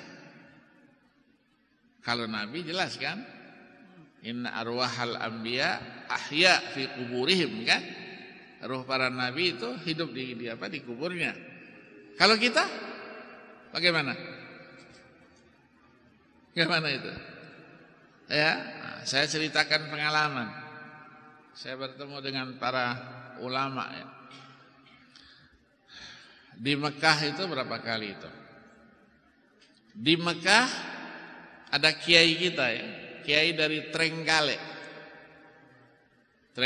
Jawa Timur. Trenggalek. Iya, Tulungagung. Namanya Kiai Muhammad Sirot Abdullah Omar. Kiai ini meninggalkan Trenggalek itu tahun 49. Setelah peristiwa Madiun 48. PKI kan? Dia yang banyak nyembelih PKI itu. Akhirnya dia mau disembelih juga, kabur dia. Di Jakarta bikin paspor, berangkat dia ke Saudi sana. Tidak pulang-pulang. Kerja di Saudi, ngaji di Saudi, ya. Dia salah seorang guru sekolah Indonesia di Kedutaan Arab Saudi itu. Meninggalnya 81. Saya tinggal di rumah dia di Misfalah. Di Simpangan itu ada Misfalah. Istrinya beliau itu Jombang, Terongan. Ya, Mbah Maidah. Anaknya Kiai Musta'in Ramli. Ya. Kakaknya ini kakak istrinya itu istrinya Kiai Ahmad Baydawi. Ya, itu ingat ya, imam tentara dulu ya, imam tentara. Ya. Saya tahu itu karena kakak istri saya kawin sama cucunya Kiai Musta'in juga. Ya, anaknya Kiai Baydawi tadi itu. Iin namanya, Intaqiyah. Kawin sama kakak istri saya yang paling tua. Jadi saya tinggal di situ seperti keluarga lah gitu. Nah, kiai ini terakhir, kiai ini kecil, pendek, tapi alim orangnya. Dia kena penyakit itu rahasia, tidak ada yang tahu. Tapi kalau sakit, datang sakitnya dia nahankin perutnya, luar biasa. Ronsen, sudah kita bawa ronsen, sampai 13 kali ronsen, tidak diketahui.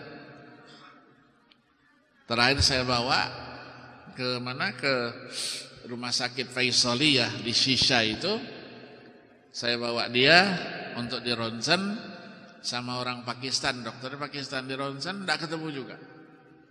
Tapi dokter itu memberi saran, coba dibawa ke Jeddah, ke rumah sakit Angkatan Darat. Dulu itu panglimanya masih Raja Abdullah bin Abdul Aziz yang meninggal itu. ya, Mustasfa Al-Haras Al-Watani namanya. Dibawa ke Jeddah. Betul, ada ronsen warna. Terdeteksilah oleh ronsen itu ada gumpalan daging. Jadi semacam apa? Tumor yang galak. Jadi disampaikan sama keluarga, sudah katanya harus dioperasi. Kata keluarga sudah, anaknya 9 dioperasi. Operasi tidak sukses operasinya. Masih blooding, ya, kena agak-agak ganas itu. Masih blooding. Kata Kiai, kita pulang saja ke Mekah ke rumah. Saya ingin mengakhiri perjalanan hidup saya ini di Mekah, bukan di Jeddah. Ngomongnya gitu. Nah, ini pendahuluan rupanya. Nggak ada yang ngerti. Anaknya juga nggak ngerti, ya. Akhirnya pulanglah ke Mekah. Pulang Mekah berapa hari, masih dirawat dia di rumah itu. Pada satu hari dia bilang sama mbahnya ini, Maidah, dia bilang.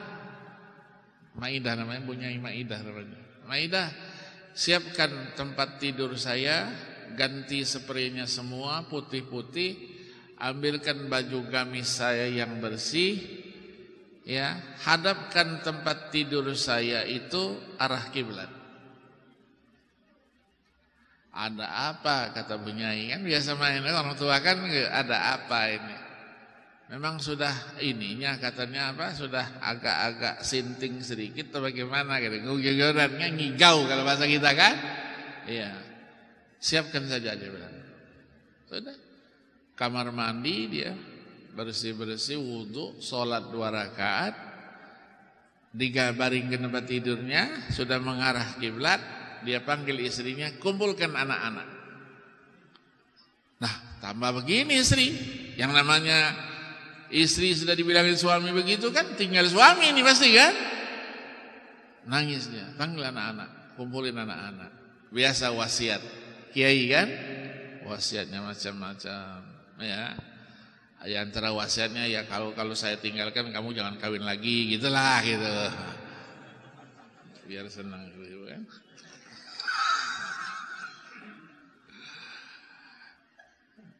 Bunyai terus tanya, ada apa ini? Pak Kiai terus bilang, nanti ada tamu. Tamu datang menjemputku. Aku harus bersih, aku harus siap. Nggak usah nangis, nggak usah, nanti kita ketemu. Pesan Kiai coba, ya. Sudah wasiat terus, datang tamunya ini. Dia terceritakan tuh. Tamunya sudah datang, jemput saya.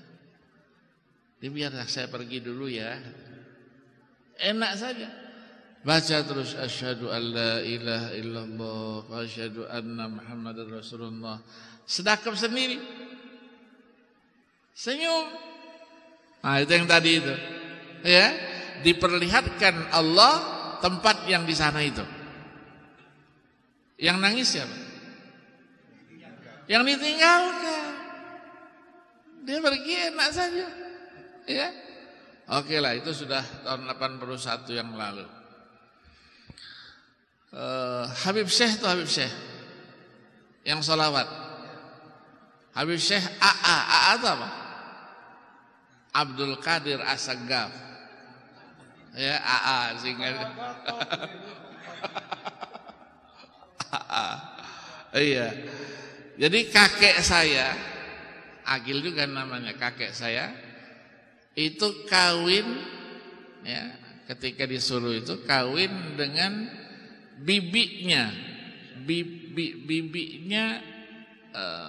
bibinya abahnya Syekh Abdul Qadir namanya, ya, Abdul Qadir, ulama besar itu. Namanya Aisyah, Kaisun, dikaruniai anak 2. Adik saya dulu paling sering diajak sama ayah saya kalau ketemu Jidah, ya, istilahnya nenek pasti ke rumahnya kakek gitu kan, posisinya kakek, ya, kakek itu. Nah, ayahnya Habib Syekh ini sama posisinya seperti itu tadi. hari Jumat. Dia imam di Masjid Jami. Dia bilang sama istrinya sama anaknya, hari ini Abah, katanya Abah panggilnya Abah. Abah habis Jumat tidak pulang. Abah mau pergi. Pergi kemana Abah, kata anak-anak. Ya pergi. Tolong bajunya yang bagus lah, yang rapian sedikit lah, dia bilang gitu kan. Pergilah. Sholat Jumat, dia biasa jadi imam. Di belakangnya ada Ustadz Najib, mungkin tahu Najib ya. Allah yarham. Najib meninggal 3 tahun 4 tahun yang lalu. Najib As-Segaf, keponakan dia. Begitu khatib sudah selesai, dia mau jadi imam. Abi Abdul Qadir ini cerita sama Najib. Najib di belakang biasa. Najib, nanti kalau tidak selesai terusin ya. Ya, iyanya apa tidak tahu, tidak nyambung. Ya, maksudnya kalau saya jadi imam, sholat saya tidak selesai, kamu sambungkan jadi imam. Ya, gitu aja. Ya, bi, gitu kan. Sholatlah Allahu Akbar, sholat Jumat, sampai di sujud terakhir. Sujud terakhir kok lama banget sujudnya. Tidak ada Allah Akbar lagi kan? Ya, si Najib di belakang, Ustaz Najib di belakang. Najib ini ingat, tadi dia pesan terusin. Ingat dia, nama Allahu Akbar, sahabatnya kan? Syahadat kan, tasyahud. Assalamualaikum warahmatullahi. Yang ini masih sujud, tidak berangkat-berangkat. Digoyang gini, sudah inna lillahi wa inna ilaihi raji'un. Dia beri isyarat. Dia pagi-pagi tadi tidak ada yang tahu dengan isyaratnya itu. Ya, oke. 2 contohnya. Kalau Allah ingin kehendaki, Allah berikan ilmu itu. Tapi pasti tidak semua orang. Ya, aulia, salihin, Allah berikan itu. Satu lagi ulama besar. Waliyun min aulia illa juga. Namanya Habib Alwi bin Ahmad bin Alwi bin Ahmad Bah Hussein. Di Palembang, daerah saya sana. Ini cerita ayah saya. Saya ngaji juga sama dia dulu. Dididik tahajud, didik apa oleh dia juga. Karena dia setiap malam tidak kurang sholat tahajudnya itu 200 rakaat. Tiap malam. Tiap malam. Kita ini nakal kan? Jadi ayah saya, jadi adiknya ayah saya, perempuan namanya Syifa, diambil mantu oleh dia. Jadi posisinya sama dengan kakek ya, saya. Jadi dia begitu sudah mulai sakit, meninggalnya tahun 85, 12 Januari 85. Saya masih sekolah di luar. Setiap saya pulang, saya pasti ke rumah dia. Subuh-subuh saya ke rumah dia dulu. Ya, setelah ketemu dengan orang tua. Dia selalu kata, saya tidak bisa lagi seperti dulu, Agil kata. Saya tahu, kita tahu ibadahnya luar biasa kan? Sudah terbaring aja, tidak apa-apa. Sekarang ini sudah pensiun kita. Kata enggak. Iya pensiun. Sudah lebih umur. Umur Nabi berapa? 63. Nabi berapa? Iya, memori itu kan. Saya merasa tidak ini juga dia. Terakhir kata ayah saya, dia cerita sama ayah saya, Husein, nanti hari Selasa jam 12 siang banyak tamu yang datang. Isyaratkan itu kan, isyaratnya ulama kan, banyak tamu yang datang, tolong diurusin. Ayah saya seorang ulama juga kan, nangkeplah yang begitu itu kan, nangkepnya bilang sama istrinya, Bibi itu nanti hari Selasa kelihatannya Abah nih akan pergi. Kau marah istri? Husein jangan macam-macam Husein ya, gitu kan. Enggak, ini pandangan saya. Ya, kemungkinan dia hari itu meninggalkan kita. Enggak percaya, enggak apa-apa kata abah saya. Sudah. Abah saya hari Selasa itu jam 10 sudah di depan dia. Nungguin. Orangnya biasa saja, bukan koma benda, biasa saja, sehat, ngoceh-ngoceh, ngomong-ngomong. Begitu sampai dia lirik jam itu apa saya perhatikan, oh ini sudah mau pergi nih. Jam 12 tepat, tidak lebih 1 menit, tidak kurang 1 menit. Asyhadu alla ilaha illallah. Sedekap sendiri. Asyhadu alla ilaha illallah. Sedekap sendiri.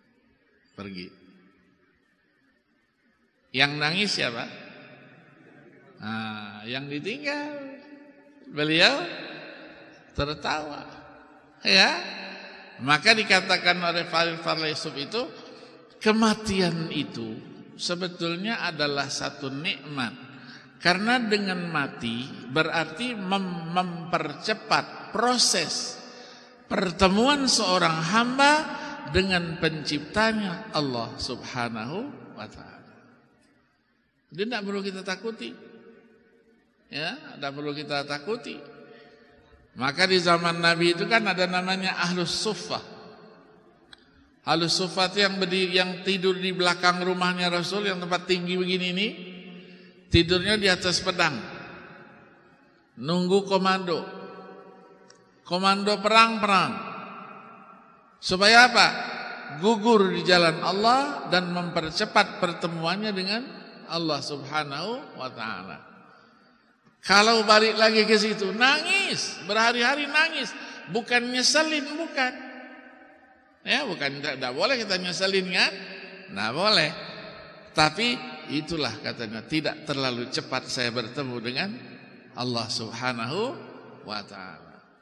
Ya, jadi bukan sesuatu yang menakutkan, tapi itu adalah sesuatu yang menggembirakan dan menyenangkan kita. Itulah kematian.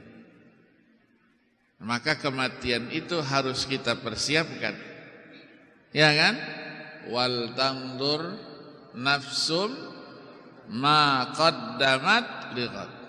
Setiap pribadi harus memperhitungkan apa yang sudah dipersiapkannya untuk hari esok. Siap kita kapan saja panggilan itu datang, karena kematian itu sesuatu yang tidak bisa kita elakkan.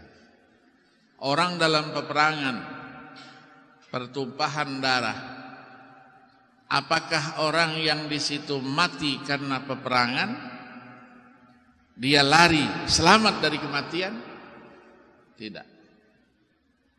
Ya, tidak. Malam yamut bisayfi, kata seorang penyair, mata bighairihi. Siapa yang tidak mati karena pedang, dia akan mati karena sebab lainnya. Ta'addadatil asbab. Sebabnya macam-macam orang itu mati. Ada yang bilangnya sakit gula, sakit apalah gitu. Tapi wal mautu wahidu. Mati itu sebetulnya satu, tidak dua. Ya, tidak dua. Mudah-mudahan pulang dari sini berani semua kita. Ya, mana mati? Wah, gitu kan? Ya, insya Allah. Amin. Amin ya. Iya, tinggal pinter-pinter aja nanti. Ya, pinter-pinter aja. Yang nanya itu Munkar dan Nakir. Ya. Ada yang bertanya sama saya, Ustaz, waktu kejadian pesawat jatuh banyak itu, meninggal 132 perwira, pengajian begini juga, sekutip di Pondok Indah itu. Tapi orangnya ini memang usil. Dia baru tobat. Sejak dia dari muda sampai dia pensiun, tidak pernah ngaji, tidak pernah sholat, tidak pernah puasa. Tapi begitu pensiun, banting setir tadi. Hidayatnya dah. Betul-betul dia ingin gunakan hari-hari terakhir dari kehidupannya itu diisi dengan taubat kepada Allah. Tapi kan sudah sekian lama tidak sholat, tidak puasa kan? Ya, ketemulah saya. Kalau saya datang ngaji, pengajiannya Ibu Yanti Sudarmono, pecahan daripada para Madinah ini.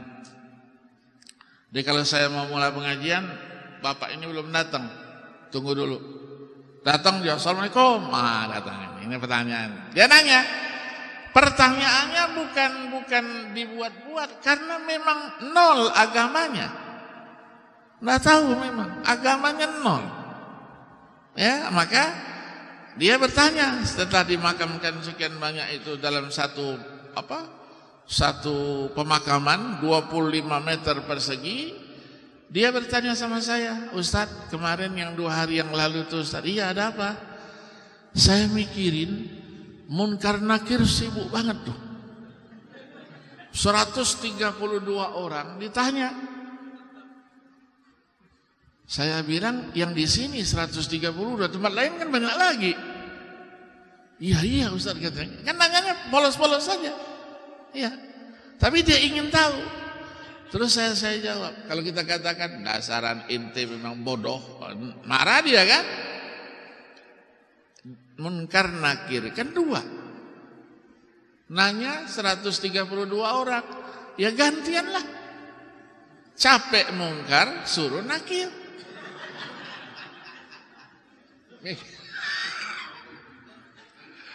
Ini cara berdakwah kan?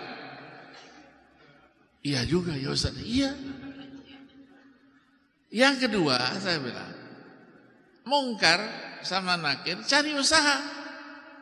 Usaha apa? Cari sound system. Supaya suaranya tidak habis. Jadi mungkar minta, nakir siapkan sound system. Jadi kalau sudah siap, bilang lapor sama saya kan? Kan satu kerja dia kan? Dia tanya, ada sound system di Barzakh?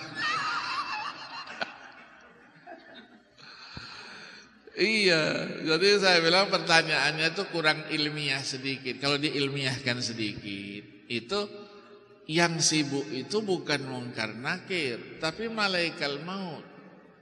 Karena dia harus matikan orang waktu yang sama sekian banyak orang. Bagaimana? Sudah ada yang mau mati, belum mati, dia mau mati. Nanti dulu, giliran kamu kan belum, sabar dulu. Kan saya belum cabut nyawanya kan gitu. Diam kayak kok udah bisa. Pikirnya bodoh juga saya dipikirnya kan. Sebenarnya memang bodoh betul kan? Bodoh. Terus karena dia perwira polisi dia. Bapak kalau mau melakukan penyerangan pada musuh, Bapak diperintahkan siapkan granat bom. Apakah Bapak bawa satu-satu granat itu atau buat dulu? Nanti remote-nya dari sini. Iyalah begitulah katanya perang begitu. Siapkan dulu, masukkan mau lewat dari mana? Ada pasang ranjau-ranjau itu kan. Nanti dari jauh remote mati semua dia. Nah, sekarang apakah Tuhan tidak mampu memberikan remote kematian kepada malaikat maut? Ya lebih mampu. Nah sudah, kenapa diributin? Malaikat maut tidak perlu kemana-mana dia. Cari remote-nya jam sekian, detik sekian siapa yang mati. Gitu. Kan sama dengan kita kan. Itu kan tidak lebih dari delete. Kalau komputer kan, delete. Mati semua itu kan. Iya gitu. Cuman begini Ustaz. Nah, mulai dia kan. Begini, saya ini bingung Ustaz katanya. Saya ini sekian tahun tidak sholat Ustaz. Bagaimana gantinya Ustaz? Jadi saya harus qadha sholat saya. Ya kalau saya katakan iya, insya Allah mati ini sedang sholat dia kan? Iya. Saya bilang begini, bapak itu tidak sholat. Dulu itu kan seperti berhutang. Betul. Orang yang punya hutang ada niat baik tak untuk membayar? Ada Ustaz, niat baik saya mau bayar. Nah, membayarnya serah bapak. Mau cicilan, mau sekaligus, kan serah bapak. Wih, canggih juga Ustaz nih katanya kan. Nah, terus dia bilang, Ustaz kan, sekarang saya lakukan sesuatu. Apa itu? Di kampung Ustaz, di tempat saya ada Ustaz ngajarin saya supaya saya ini banyak umroh, banyak haji, puasa. Insya Allah lah setiap hari saya puasa. Ganti itu. Jadi bagaimana? Saya siapkan. Karena Ustaz tuh janji bilang sama saya, Rasul itu katanya bersabda, satu kali sholat di Masjidil Haram itu 100.000 kali sholat tempat lain. Jadi saya duit ada Ustaz. Jadi terpaksa saya sekarang ini setiap bulan 2 kali saya umroh. 10 hari di Indonesia, pulang lagi sana. Untuk apa? Bayar sholat saya itu Ustaz, kata dia. Jadi saya tanya, berapa kali Bapak sudah umroh? Sudah 8 kali. 8 kali. Saya sudah hitung-hitung Ustaz, 7 kali, 7 hari di Mekah, nanti 2 hari saya di Madinah, 1 hari itu perjalanan. Jadi yang 7 hari di Mekah ini saya sudah hitung, 7 kali 5, 35 kali 100.000. Yang di Madinah 2 hari 10 kali 1.000, 10.000. Itu sebentar lagi insya Allah selesai itu utang saya Ustaz, katanya. Ya baguslah saya bilang.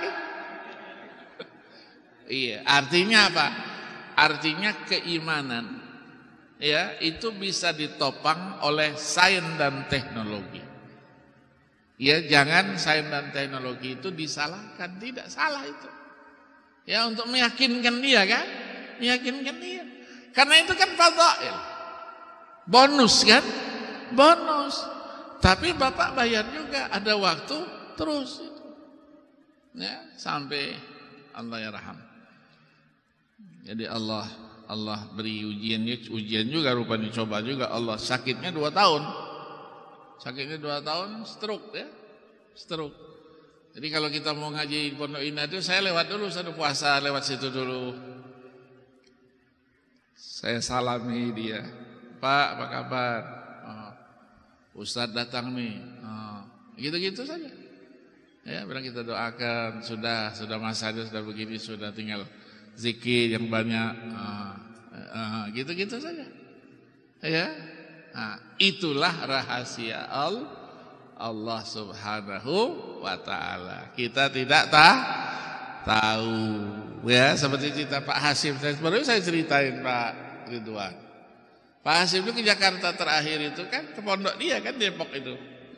Keluar mau pulang, dia bilang sama istrinya sama anaknya itu, nanti kalau saya enggak nyebut saya mati, enggak. Nanti tempat saya itu di situ tuh. Pulang. Iya, ngomonglah di mobil katanya, cerita anak-anaknya ya, cerita si bantunya. Katanya kalau saya di situ nanti saya meninggal katanya. Setiap hari saya bisa dengerin anak-anak santri saya baca Quran. Karena dekat kan? Nggak tahunya berapa hari setelah itu dipanggil oleh Allah Subhanahu wa Ta'ala. Rahasia Allah Subhanahu wa Ta'ala kita nggak tahu. Ya kita mudah-mudahan yang kita minta itu apa? Ya Allah biha, ya Allah biha, ya Allah bihusnil khatimah. Itu yang kita mintakan supaya hari-hari akhir itu man kana akhiru kalamihi inda intihai ajalihi qaula la ilaha illallah Muhammadur Rasulullah dakhalal jannah. Dia dijamin masuk surga. Amin. Ya Rabbal Alamin.